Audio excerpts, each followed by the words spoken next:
Good afternoon बच्चों। तो आज की क्लास आरंभ की जाए।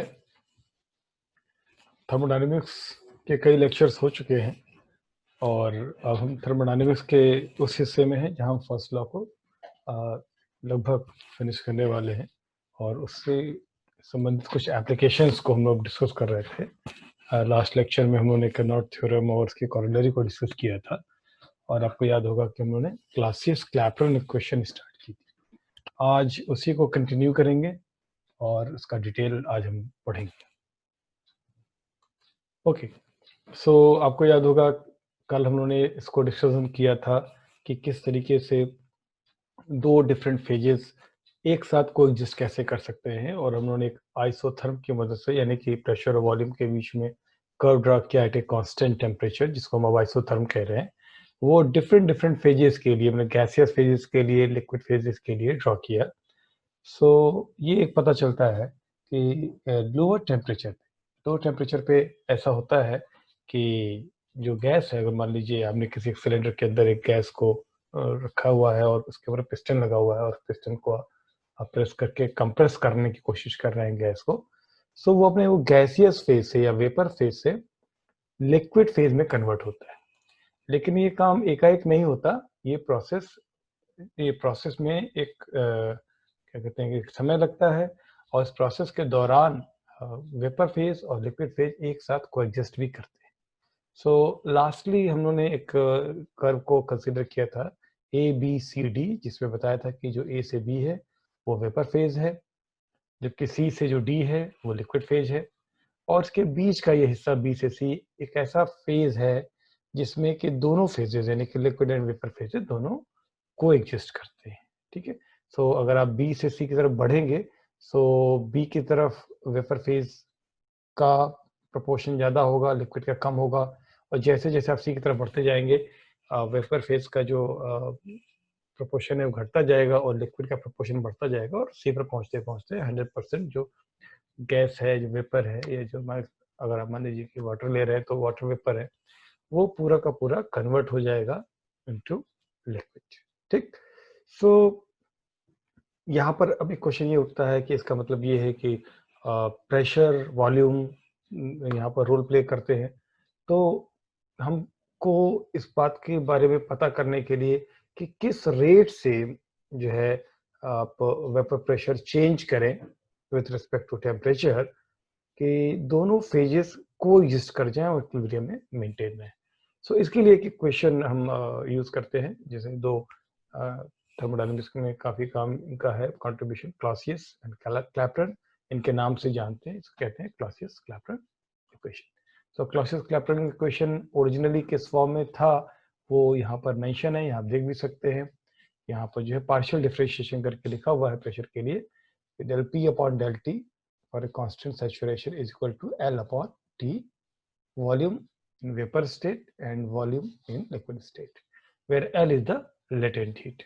तो ये हिस्सा हम लोगों ने कल डिटेल में डिस्कस किया था, आज मैंने जस्ट आपको दोबारा रिविजिट कर दिया, एक रिवाइज कर दिया। तो जो उसमें उन्होंने कर्व कंसीडर किया था किसी एक टेम्परेचर, पर्टिकुलर टेम्परेचर T पर, वैसे हम अब दो कर्व कंसीडर कर लेते हैं, एक टेम्परेचर T पर और एक उससे स्लाइटली ज्यादा टेम्परेचर T प्लस DT। तो DT हट किया, इसका मतलब है कि टेम्परेचर थोड़ा सा स्लाइटली ज्यादा बढ़ाकर एक और कर्व ड्रा किया है। और अब की जो ये कर्व आप देख रहे हैं ये ज्यादा प्रैक्टिकल कर्व है, इसके पहले जो दिखाया गया तो काफी आइडियल कर्व दिखाया। प्रैक्टिकल कर्व का मतलब क्या हो गया कि इसमें अगर आप देखें फ्रॉम राइट टू लेफ्ट यानी कि कंप्रेशन के हिसाब से देखें तो जैसे जैसे आप कंप्रेस करते हैं वॉल्यूम रिड्यूस हो रहा है, तो यहाँ से यहाँ तक का हिस्सा ये तो अभी भी गैसियस फेज में ही है और जैसा पहले नेचर दिखा था वैसा ही है ना। और उसके बाद नेचर कैसा होना चाहिए, ये रेक्टेंगुलर हाइपरबोला जैसा इसका शेप होना चाहिए। उसके बाद बिल्कुल आप देखते हैं कि वॉल्यूम एक्सिस के पैरेलल एक कर्व है, यानी कि प्रेशर में कोई चेंज नहीं होगा लेकिन वॉल्यूम रिड्यूस होगा क्योंकि वेपर फेज लिक्विड फेज में कन्वर्ट हो रहा है। तो प्रेशर में कोई चेंज नहीं हो रहा है, पूरा प्रोसेस आइसोबारिक है।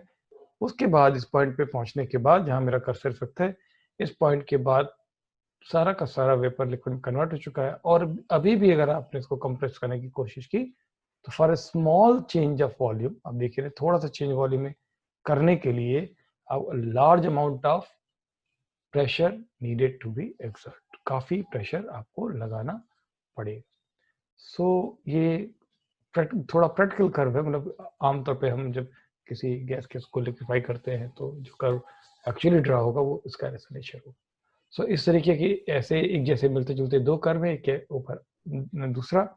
जैसे जैसे आपको अपने पीछे भी मैंने बताया था कि जैसे जैसे टेम्परेचर आप बढ़ाते जाएंगे, ये जो स्ट्रेट पोर्शन है, कोएग्जिस्टेंस वाला पोर्शन है, ये छोटा होता जाएगा और अल्टीमेटली तो एकदम एक किंग के समान, एक पॉइंट के समान रह जाएगा, इसको हम क्रिटिकल पॉइंट कहेंगे।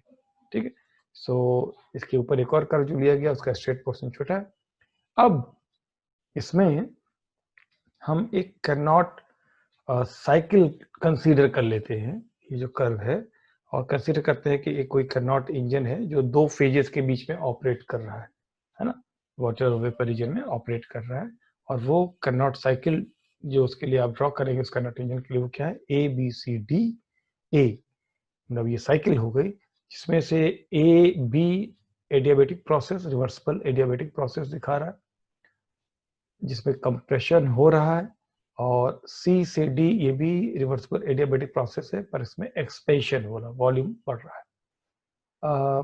बी से सी ये जो है एक्सपेंशन का है, रिवर्सिबल आइसोथर्मल एक्सपेंशन, लेकिन साथ ही साथ आइसोबारिक भी होगा। डी से ए ये भी रिवर्सिबल आइसोथर्मल कंप्रेशन है, लेकिन आइसोबारिक भी होगा, ये भी ध्यान रखिएगा।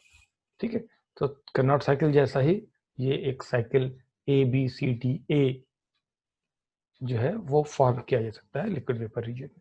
ठीक है, सो हम इसी के आधार पर इसको स्टडी करेंगे। इस फिगर को थोड़ा ध्यान रखिएगा, और कुछ चीज़ें मैं बताता जा रहा हूँ उसको डिस्कस करते हैं, जिसमें मैंने अभी डिस्कस कर ही लिया है कि A B and C D are adiabatic and B C and D A ये दोनों आइसोथर्मल और आइसोबारिक दोनों होंगे। अब मान लीजिए, कंसिडर कीजिए कि चूंकि यहाँ सारा आपने इस अगर एक्सेस देखा होगा तो वाई एक्सिस पे प्रेशर है, लेकिन एक्स एक्सिस पर मोलर वॉल्यूम लिया गया, यानी कि हम सारा जो डिस्कशन करेंगे यहाँ पर मोल्स में डिस्कस करेंगे। ठीक है, तो अगर मान लीजिए कंसिडर कर ले कि temperature T plus T T, यानी कि ऊपर वाला कर्व की बात की जा रही है कि n mole of liquid, liquid का हमने एन मोल लिया और वो एन मोल ऑफ लिक्विड जो है वेपर में कन्वर्ट हो रही है। ठीक है, at a temperature T plus D T. और इस कर्व के करस्पॉन्डिंग, ये जो कर्व है इसके करस्पॉन्डिंग यहाँ पर अगर आप वाई एक्सिस पर कोई पॉइंट ले ले, यानी बीसी के पैरेलल एक लाइन आगे बढ़ाएं और प्रेशर एक्सिस पे जहाँ कट करे वहां पे पॉइंट ले लें और वहां पे प्रेशर की वैल्यू बोले P plus D P, P plus D P. इसी तरीके से एडी के पैरेलल भी अगर एक लाइन लें जो प्रेशर एक्सिस पे जहाँ कट करे वहां पे प्रेशर बोल दें पी, तो पी तो नीचे होगा और पी प्लस डी पी थोड़ा ऊपर होगा, है ना। कर्सर पे भी ध्यान दीजिएगा जहां मैं आपको बता रहा हूँ, तो P यहाँ हो जाएगा और P प्लस डी थोड़ा ऊपर होगा। So at pressure P plus D P and at temperature T plus D T for BC, BC जो है आप जानते हैं यही आइसोथर्मल और आइसोबारिक प्रोसेस है, n moles of liquid is converted into vapour. Liquid vapour में कन्वर्ट हो रहा है, ये हम कैसे कह पा रहे हैं, ऐसा तो नहीं कि वेपर लिक्विड में कन्वर्ट हो रहा है। हाँ, ध्यान दीजिए, B से C कह रहे हैं, B से C, तो आप जानते हैं कि इस स्ट्रेट पोर्शन में जो जिसमें कोएग्जिस्टेंस ऑफ टू फेजेस है, जितना आप लेफ्ट रहेंगे पॉइंट उतना ही लिक्विड का प्रोपोर्शन ज्यादा होगा और वेपर का प्रोपोर्शन कम होगा, और जितना राइट रहेंगे उतना ही वेपर का प्रोपोर्शन ज्यादा होगा, लिक्विड का प्रोपोर्शन कम होगा। तो इसका मतलब ये है कि अगर आप बी से सी की तरफ जाएं, एक्सपेंशन हो तो लिक्विड वेपर में कन्वर्ट होगी। तो यहां हम ये कह रहे हैं कि n mole of liquid converted into n mole of vapour जब आप बी से सी की तरफ आइसोथर्मल आइसोबारिक एक्सपेंशन कर रहे हैं। एक चीज ऐसे ही अब डी से ए को कंसीडर कर लीजिए, देखिए डायरेक्शन बदल दिया, डी से ए आपकी क्या होगा, आपकी कंप्रेशन होगा। तो इस कंप्रेशन में क्या होगा, वेपर लिक्विड में कन्वर्ट होगा। तो यहां भी वही बात कहें कि मान लीजिए कि n mole of vapour converted into n mole of liquid, जब वो डी से ए की तरफ जा रहा at temperature T and pressure P. ठीक, यानी कि आइसोथर्मल और आइसोबारिक प्रोसेस अभी भी है। तो अगर ये कंसीडर हमने कर लिया है, सो अब हम डिस्कशन को आगे बढ़ा सकते हैं। सो इस प्रोसेस पहले एक एक करके से पहले बीसी को हमने कंसीडर किया था जहां n mole of liquid converted into vapour. तो उस प्रोसेस में ऑब्वियसली अगर लिक्विड वेपर में कन्वर्ट हो रहा है, आप सोचिए कि पानी है, इसको आप उबाल रहे, स्टीम में कन्वर्ट हो रहा है, तो पानी को अगर आप हीट देंगे तभी तो स्टीम में कन्वर्ट होगा, इसका मतलब उसने हीट एब्जॉर्ब करना होगा। ठीक, तो फर्स्ट लाइन जरा पढ़िए, the heat absorb by the system during the isothermal process BC. तो हीट एब्जॉर्ब होगा, इसमें कोई डाउट है नहीं, क्योंकि लिक्विड वेपर में कन्वर्ट हो रहा है। ठीक है, तो जब भी लिक्विड वेपर में कन्वर्ट होता है ना, तो आप जैसे मान लीजिए पानी उबालते हैं, 100 डिग्री पे पानी पहुंचा और वहां से स्टीम कन्वर्ट हुआ, तो टेम्परेचर तो राइज होता नहीं, फेज चेंज हो जाता है, लिक्विड वेपर में कन्वर्ट हो जाता है। तो बात आती है कि जो आप हीट दे रहे हैं जिसकी वजह से लिक्विड जो है, वाटर जो है वो स्टीम में कन्वर्ट हो रहा है, वो हीट जा कहाँ रही, अगर टेम्परेचर नहीं बढ़ा रही तो तुम कहते हैं वो उसके लेटेंट हीट ऑफ वेपराइजेशन के तौर पे मौजूद है। ठीक है, तो latent of heat of vaporisation अगर मान लीजिए बीसी के लिए हम कहते हैं L प्लस डी एल, ध्यान रखिए, अब जरूर पहले ही हमने L प्लस डी एल ले लिया, एल लेते, वो इस वजह से कि आपको बीसी के लिए आपको याद होगा हमने कहा है, दो टर्म बोला है, at pressure P plus D P and at temperature T plus D T. So इसी ऑर्डर में हम बोल रहे हैं कि at temperature T plus D T latent heat of vaporization क्या है, L प्लस डी एल। ठीक, ये molar latent heat of vaporization है। ठीक है, तो जो हीट आप दे रहे हैं जिसमें कि लिक्विड वेपर में कन्वर्ट हो रहा है, मान लीजिए वो Q1 है, तो Q1 क्या हो जाएगा, आपको याद होगा, आपको पढ़ाया भी क्या होगा, क्वांटिटी इनटू लेटेंट हीट। ये तो कहते हैं, अब क्वांटिटी मास हो सकती है, ml कह सकते हैं, हो सकता है आपको 11th का फॉर्मूला ml याद आ रहा हो, where m is in the terms of gram और किलोग्राम, उसको रखते हैं। लेकिन यहाँ चूंकि सारा डिस्कशन मोल में हो रहा है, तो हम m कहने की बजाय क्या कह रहे हैं, n कह रहे हैं, क्वांटिटी बताना है बस हमको यहाँ पर, n मोल और n multiplied into latent heat. तो लेटेंट हीट कितना है, L प्लस टी एल, तो n into L plus T L. Okay fine. अब अगला डीए के लिए, तो डीए में क्या हो रहा है, वेपर कन्वर्टेड इनटू लिक्विड, यानी स्टीम कन्वर्टेड इनटू लिक्विड। कभी कभी आप देखिए, अगर कोई जो आप में से जो बच्चे कभी किचन में काम किए हो और आप कोई सॉस पैन है, उसमें आप पानी उबाल रहे हो, ढक्कन से लिड से आपने ढक रखा हुआ, और जरा सा हटाते हैं, स्टीम हाथ में लग जाता है, तो देखिए आपको बहुत बहुत पेन होता है, क्योंकि जल जाता, कहते हैं आपका उंगली जो है स्टीम से, भाप से जल गई। क्यों जल गई भाई, स्टीम से जल जाने में इतनी ज्यादा क्यों पेन हो रहा है, क्योंकि स्टीम कन्वर्टेड इनटू लिक्विड, जैसे ही आपके हाथ में संपर्क में आया, हाथ आपका ठंडा है, स्टीम गर्म है, उसके पास एनर्जी है, लेटेंट हीट ऑफ वेपराइजेशन, बहुत सारी एनर्जी। जैसे ही आपके हाथ के संपर्क में वो लिक्विफाई हुआ, लिक्विफाई हुआ, तो इसका मतलब क्या हुआ कि उसने अपनी हीट, कौन सी heat, latent heat, latent heat को आपके फिंगर्स को, आपके हथेली को उसने दे दिया, लिबरेट कर दिया। ठीक, तो इसका मतलब है कि इस बार हीट एब्जॉर्ब नहीं होगा, क्या होगा, हीट लिबरेट होगा। तो जरा पढ़िए, the heat liberated by the system during the isothermal process DA, figure आपको याद ही होगी, डीए नीचे वाला, डीए वो कितना हो जाएगा, मान लीजिए क्वांटिटी ऑफ हीट को आप Q2 कहें, तो Q2 क्या होगा, quantity into latent heat. Quantity कितनी है, n मोल ही है, आपको याद होगा, दोनों के लिए यही कहा था कि n mole converted from liquid to vapour, और इसके लिए भी कहा था कि n mole converted from vapour to liquid. So n into L, यहाँ पर L क्यों लिया, क्योंकि आपको याद होगा कि डीए जो प्रोसेस है वो eight temperature T and eight pressure P हो रहा है। ठीक है, सो बॉटम में मैंने इसको लिखा भी है, इसको भी आप पढ़ सकते हैं कि L and L plus D L are the molar latent heat of vaporisation at temperature T and T plus D T respectively, यानी एट T क्या है, L है, और T प्लस डी टी क्या है, L प्लस डी एल, क्या है, molar latent heat of vaporisation. I hope ये दो एक्सप्रेशन आपको अच्छे से समझ में आ गए होंगे, और इनका इस्तेमाल हम 2 बार करने वाले हैं, इसलिए अच्छे से समझ में आना बहुत जरूरी है। ठीक है, आगे बढ़ते हैं। सो अब थोड़ी सी मैथमेटिक्स अप्लाई कर लेते हैं कि हम अब निकालना क्या चाहते हैं, हमारा टास्क क्या है, नेट वर्क डन निकालना चाहते हैं। तो नेट वर्क डन निकालने का क्या तरीका होता है, जो कैरनॉट साइकिल होती है, अभी आपको कैरनॉट साइकिल मैंने दिखाई थी, ABCD, इस बार भी दिखाई थी कैरनॉट साइकिल। तो अगर हम इस ABCD का एरिया निकाल लें, इसका एरिया निकाल लें, तो नेटवर्क डन आ जाएगा। अब एरिया कैसे निकालें? तो देखिए अगर इसको ध्यान से, अगर T और T प्लस dt में कोई विशेष अंतर नहीं, और नहीं कह भी रहे कि dt तो एलिमेंट ऑफ टेम्परेचर है, बहुत ही स्मॉल, इसका मतलब है कि A और B बहुत क्लोज होंगे और D और C भी एक दूसरे के बहुत क्लोज ही होंगे। तो अगर दोनों के क्लोज है तो हम इस ABCD को रेक्टेंगल मान सकते हैं। अब आप में से कुछ लोग को थोड़ा दिक्कत होगी, नहीं कैसे देखने पर नहीं लग रहा है, रेक्टेंगल तो नहीं लग रहा, पैरेललोग्राम लग रहा है। लेकिन सोचिए कि अगर A और B बहुत क्लोज हो जाए, D और C बहुत क्लोज हो जाए, तो लाइन स्लांट हो, मतलब थोड़ा सा एंगल्ड हो, या बिल्कुल राइट एंगल्ड हो, A से B की जो दूरी होगी उसमें कोई बहुत अंतर नहीं होगा। थोड़ा झुका दें या एकदम सीधा रखें तो कोई बहुत अंतर नहीं होगा। ऐसा कब? जबकि A B के बहुत क्लोज हो, D C के बहुत क्लोज हो। ठीक है, और ये क्लोज होगा एक्चुअली में, तो फिगर दिखाने के लिए इतना आपको दूर रखा गया। क्यों? क्योंकि टेम्परेचर T और टेम्परेचर T प्लस dt में बहुत स्मॉल डिफरेंस है। सो हम ABCD को एक रेक्टेंगल मान सकते हैं। ठीक है, तो इस रेक्टेंगल का एरिया कैसे निकालेंगे आप? तो रेक्टेंगल का एरिया कैसे निकाला जाता है? आप जानते हैं लेंथ इंटू ब्रेथ। तो ब्रेथ कितनी है, यानी कि ए बी की चौड़ाई या सी डी की चौड़ाई कितनी है? तो देखिए मैं बोल रहा हूँ इसकी चौड़ाई है डीपी।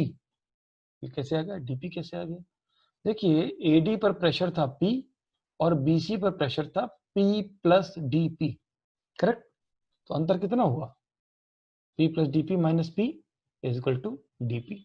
सो ए बी या सी डी कोई भी एक साइड ले लीजिए, इसकी चौड़ाई होगी डीपी। तो चलिए एक साइड तो पता चला गया। ब्रेथ, लेंथ कितनी होगी?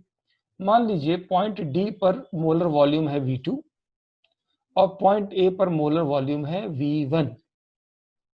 तो difference in volume delta V कितना हो जाएगा? V2 minus V1। ठीक, तो delta V is the length of this rectangle और dP is the breadth of this rectangle. लेकिन एक इतना आसान भी नहीं है, इसमें एक थोड़ा सा डिफरेंस, एक चीज और ऐड करनी पड़ेगी। वॉल्यूम चूंकि मोलर वॉल्यूम है, अब देखिए यहाँ पे लिखा हुआ मोलर वॉल्यूम, तो डेल्टा वी लेने से काम नहीं चलेगा। क्या लेना पड़ेगा हमें? हमें लेना पड़ेगा n इंटू डेल्टा वी। ठीक है, सो ये जो लाइन है यहाँ पे देखिए लिखी हुई है, मैं इसको एनोटेशन इस्तेमाल करूँ थोड़ा और आपको बेटर समझ में आए। ओके, इस लाइन को देखिए, यहाँ क्या लिखा हुआ है? W equal to Q1 minus Q2। वो तो खैर अब पढ़ते आ रहे हैं कि heat absorbed minus heat liberated. Q1 minus Q2 is equal to area ABCD। ठीक है, उसका जो कार्नोट साइकिल है उसका एरिया हो गया। अब इसको क्या लिखा? डीपी क्या होगी? Breadth of that rectangle. और लेंथ कितनी लिखी है? डेल्टा वी नहीं लिखी है, एन डेल्टा वी लिखी है। कारण क्योंकि ये मोलर वॉल्यूम यहां पर कंसीडर किया गया है। ठीक है, सो आई होप ये लाइन में तो आपको कोई दिक्कत नहीं होगी। अब जरा आपको भी थोड़ा सरप्राइज हो रहा होगा, हमने बीसी क्यों शुरू किया, क्योंकि ऊपर वाला हिस्सा ऐसा है जो आपको बहुत अच्छे से पता है। Q1 by Q2 equal to T1 by T2 आपको कार्नोट इंजन पढ़ाते समय लास्ट में बताया गया था। सेकंड लाइन क्या है? जस्ट थोड़ा सा रीअरेंजमेंट किया गया है, -1 कर दिया गया दोनों तरफ। तो क्या हो गया? Q1 minus Q2 upon Q2 equal to T1 minus T2 upon T2। अब ये T1 माइनस T2 यहाँ पर क्या है? एक टेम्परेचर BC के लिए टेम्परेचर है T प्लस dt और DA के लिए टेम्परेचर है T। तो दोनों के बीच का एक डिफरेंस यानी T1 माइनस T2 कितना हो जाएगा? dt। तो T1 माइनस T2 हो गया dt। सो हमें एक T1 माइनस T2 प्राप्त हो गया और W, ये दो चीज प्राप्त हो। अब देखिए इसका हम इस्तेमाल करने जा रहे हैं। ठीक है, इफिशियंसी क्या होती है? इफिशियंसी की बात करें ईटा। ठीक है, तो उसके लिए लिखा है देखिए W अपॉन, सॉरी, एफिशिएंसी का भी फॉर्मूला इस्तेमाल करने की जरूरत नहीं, efficiency is W upon Q1। लेकिन यहाँ पर ये जो ऊपर लिखा है Q1 माइनस Q2, इसकी जगह पर लिख दिया हमने W, क्योंकि यहाँ पर एक्सप्रेशन में आ गया W। तो Q1 माइनस Q2 की जगह पे W, Q2 तो एज इट इज ही रहा, और T1 माइनस T2 की जगह पे क्या लिखा? dt। और T2 क्या है? टेम्परेचर, DA का टेम्परेचर। तो DA का टेम्परेचर कितना है? T, तो T लिख दिया। सो ये एक्सप्रेशन अब हमारे पास आ गया, W by Q2 is equal to dt by T। मैं रिपीट कर दूं, देखिए मैंने इस एक्सप्रेशन में सब्स्टिट्यूशन किए हैं, ये जो एक्सप्रेशन था इसमें सब्स्टिट्यूशन किए। Q1 माइनस Q2 कहां से ले लिया? यहां से ले लिया W से। T1 माइनस T2 कहाँ से ले लिया, यहाँ से ले लिया dt, Q2 या dt रहने दिया, और T2 क्या है, dA का टेम्परेचर T। ओके, अब W को सब्स्टिट्यूट किया यहाँ से dP n डेल्टा V, ठीक है। Q2 अभी पीछे हम लोगों ने कंसीडर किया ही है कि Q2 जो है NL, Q1 जो है NL plus delta, sorry NL plus DL है, और Q2 क्या है, NL है, ठीक है। तो NL यहाँ सब्स्टिट्यूट कर दिया Q2 की जगह पर NL, और थोड़ा सा रीअरेंजमेंट करिए तो देखिए expression dP by dt equal to L upon T delta V आ जाएगा, ठीक है। और ये जो एक्सप्रेशन है इसी की हमें तलाश थी, dP by dt equal to L upon T delta V। I hope derivation तो बहुत ही आसान था, समझ में आ गया होगा आपको। इस इक्वेशन को हम क्या कहते हैं, इस इक्वेशन को कहते हैं क्लासियस क्लैपेरन इक्वेशन, ठीक। और ये क्या बताता है, ये बताता है कि मेल्टिंग पॉइंट या बॉइलिंग पॉइंट किस तरीके से टेम्परेचर के साथ चेंज होती है। आपको याद होगा जब हम मेल्टिंग पॉइंट की बात करते हैं कि आइस कितने डिग्री पर मेल्ट होता है, तो अगर सेंटीग्रेड में बोलें तो कहते हैं कि 0 डिग्री सेंटीग्रेड पे होता है, केल्विन में कहें तो 273 डिग्री पे मेल्ट होता है। और कितनी वैल्यू होती है वहां पर लेटेंट हीट की, आप में से जिनको पता हो वो चैट बॉक्स में लिख सकते हैं। मैं खुद से इसलिए नहीं बोल रहा हूँ क्योंकि मैं देखना भी चाहता हूँ आपका क्या दिमाग चल रहा है। आगे बॉइलिंग पॉइंट, सेंटीग्रेड में बोले तो 100 डिग्री सेंटीग्रेड, केल्विन में बोले तो 373, और वहां पे लेटेंट हीट कितनी होती है, तो लेटेंट हीट है तो वही वाटर की, बट एट मेल्टिंग पॉइंट देखिए लेटेंट हीट कितनी होती है, और at boiling point latent heat कितनी होती है। तो आपको पता चलेगा कि टेम्परेचर बढ़ जाने की वजह से लेटेंट हीट बढ़ गया, ठीक। और ये चीज कैसे पता करेंगे कि कितने टेम्परेचर पर कितना लेटेंट हीट हो जाएगा। सो ये आप यहां से पता कर सकते हैं, क्योंकि आप जानते हैं कि ठीक है ऑर्डिनरी या एटमॉस्फेरिक प्रेशर पर जो बॉइलिंग पॉइंट है और मेल्टिंग पॉइंट है हमें वाटर का पता है, ठीक है बेटा प्रगति आपने सही लिखा है, fusion latent heat of fusion सही लिखा है, जरा लेटेंट हीट ऑफ वेपोराइजेशन भी लिख दीजिए ताकि बाकियों को भी पता चल जाए ये दोनों की वैल्यू में कितना ज्यादा अंतर है, थोड़ा बहुत नहीं अंतर है, बहुत ज्यादा अंतर है, 100 डिग्री बढ़े, यस यस करेक्ट 540। तो अब देख ही रहे हो कि कितना ज्यादा अंतर हो गया। सो लेकिन अगर आप प्रेशर चेंज करते हैं तो आपको पता है प्रेशर चेंज करके भी, और there are number of other methods by which melting point and boiling point can change. आप इसको melting point boiling point change कर सकते हैं, है ना। आप आइस के अंदर कुछ मिला दीजिए, सॉल्ट वगैरह मिला दीजिए, देखिए उसका मेल्टिंग पॉइंट रिड्यूस हो जाता है। तो मेल्टिंग पॉइंट बॉइलिंग पॉइंट एक एटमॉस्फेरिक प्रेशर पे तो फिक्स रहता है, लेकिन आप प्रेशर चेंज करेंगे तो ये बदल जाएगा, तो बदल जाएगा तो फिर लेटेंट हीट भी बदल जाएगा। तो इसी बात को जानने का ये तरीका है कि अगर आप प्रेशर में डीपी यानी प्रेशर में चेंज करें, ठीक है, उसकी वजह से जो for a unit change in the temperature, तो लेटेंट हीट में क्या चेंज होगा ये आप यहां से पता कर सकते हैं, ठीक है। This is the Clausius Clapeyron equation. कई बार इसी इक्वेशन को एक और नाम से जानते हैं, कहते हैं first latent heat equation of Clausius. तो जब आप इसे कह रहे हैं first latent heat equation of Clausius, तो आपके दिमाग में जरूर ये बात आई होगी कि फिर सेकंड भी तो होगा, किसी का नाम फर्स्ट रखते होंगे तो कुछ और भी तो होंगे इसके अलावा। तो अब हम इसके बाद डिस्कस करेंगे second latent heat of equation, जिसको हम लोग बोलते हैं क्लासियस इक्वेशन। वहां तो क्लासियस क्लैपेरन इक्वेशन था, यहाँ क्लासियस इक्वेशन।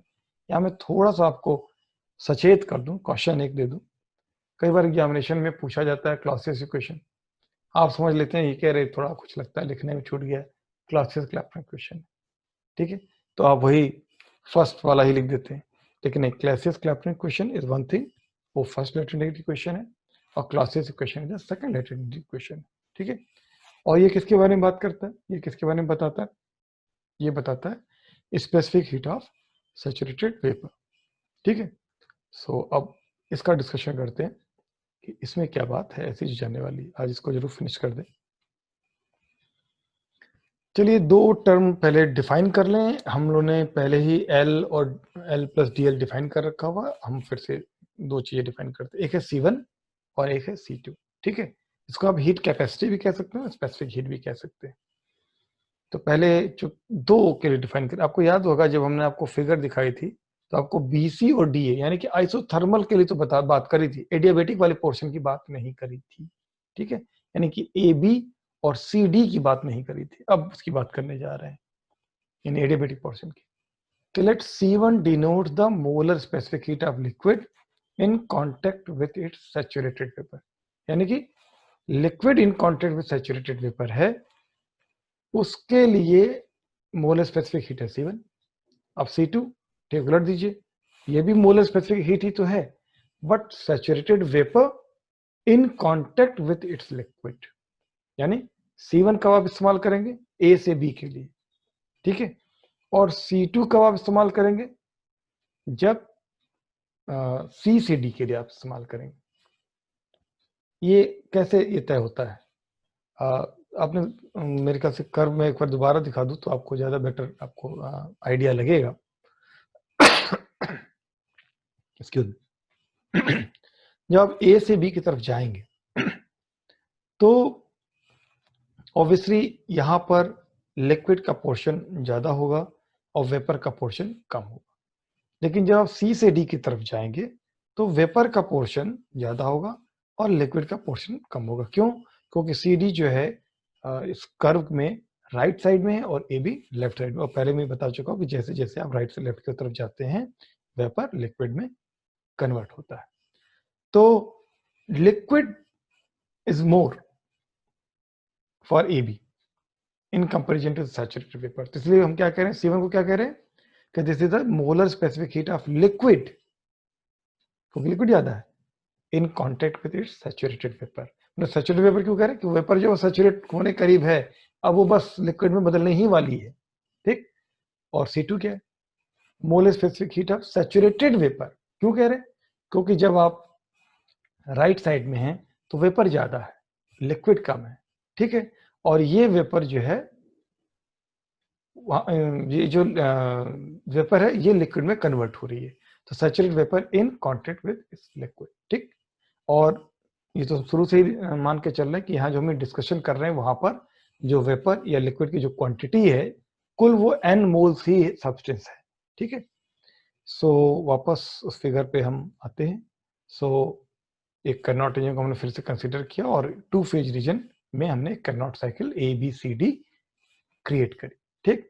तो अब हम बारी बारी एक एक हिस्से को समझेंगे। सबसे पहले बात करेंगे AB की जो एडियाबेटिक है, फिर BC की, फिर CD की, फिर DA की। आपको याद होगा इसके पहले वाले डिस्कशन में हमने केवल BC और DA को कंसीडर किया था, ठीक, पर इस बार चारों को कंसीडर करेंगे। तो सबसे पहले AB, ठीक।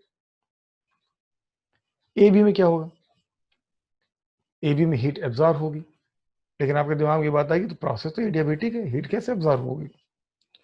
पहले तो कितनी हीट एब्जॉर्ब होगी वो मैं बता दूं तो आपको शायद हो सकता है इस सवाल का जवाब ही मिल जाए।